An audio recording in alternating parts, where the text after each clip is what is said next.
Hello বন্ধুরা, নতুন আরও একটি ভিডিওতে স্বাগতম। জাহাজের মাস্তুল হলো অন্যতম এক গুরুত্বপূর্ণ অংশ, বিশেষ কোনো নৌযান, পালতোলা জাহাজ এবং আধুনিক বাণিজ্যিক জাহাজের গঠন ও নকশায়। এটি শুধু কাঠামোগত সৌন্দর্যের প্রতীক নয়, বরং কার্যকারিতার জন্য অপরিহার্য। বিস্তারিত জানুন সম্পূর্ণ ভিডিওতে। মাস্তুল কি? মাস্তুল হলো উলম্বভাবে দাঁড়ানো এক ধরনের খুঁটি বা দণ্ড, যা জাহাজের মানকি আইল্যান্ডের উপরে স্থাপিত থাকে।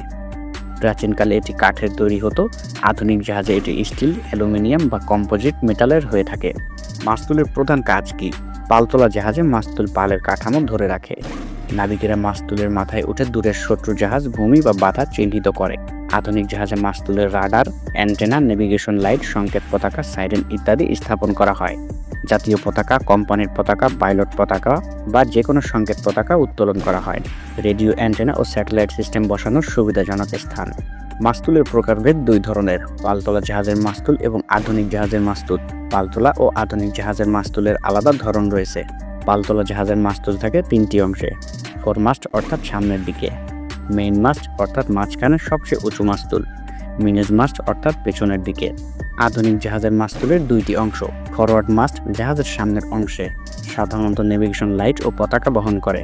আফটার মাস্ট পেছনের দিকে রাডার ও অন্যান্য যোগাযোগ যন্ত্র থাকে।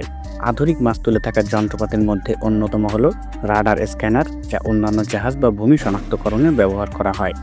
নেভিগেশন লাইট রাতের দিক নির্দেশ ও সংঘর্ষ প্রতিরোধে ব্যবহার করা হয়। স্যাটেলাইট ডোম, যা জিপিএস ও ইন্টারনেট ব্যবহারের জন্য। সংকেত পতাকা আন্তর্জাতিক মেরিটাইম সংকেত কোড প্রদর্শনের জন্য ব্যবহার করা হয়। সাইরেন ও হর্ন কুয়াশায় শব্দ সংকেত দেওয়ার জন্য ব্যবহার করা হয়। প্রাচীন পালতোলা জাহাজে মাস্তুলই ছিল গতি ও নিয়ন্ত্রণের মূল চালিকা শক্তি। যুদ্ধ জাহাজে মাস্তুলের উচ্চতা ও পতাকার অবস্থান মর্যাদা ও শক্তির প্রতীক হিসেবে ব্যবহার হতো। মাস্তুল ছাড়া দীর্ঘ সমুদ্র যাত্রা কল্পনা করা যেত না। সহজভাবে বললে, মাস্তুল হলো জাহাজের প্রাণকেন্দ্রের মতো একটি দণ্ড, যা ইতিহাসে পালতোলা যুগে গতি দিত আর আজকের দিনে যোগাযোগ, নেভিগেশন ও সংকেতের বাহক হয়ে দাঁড়িয়েছে।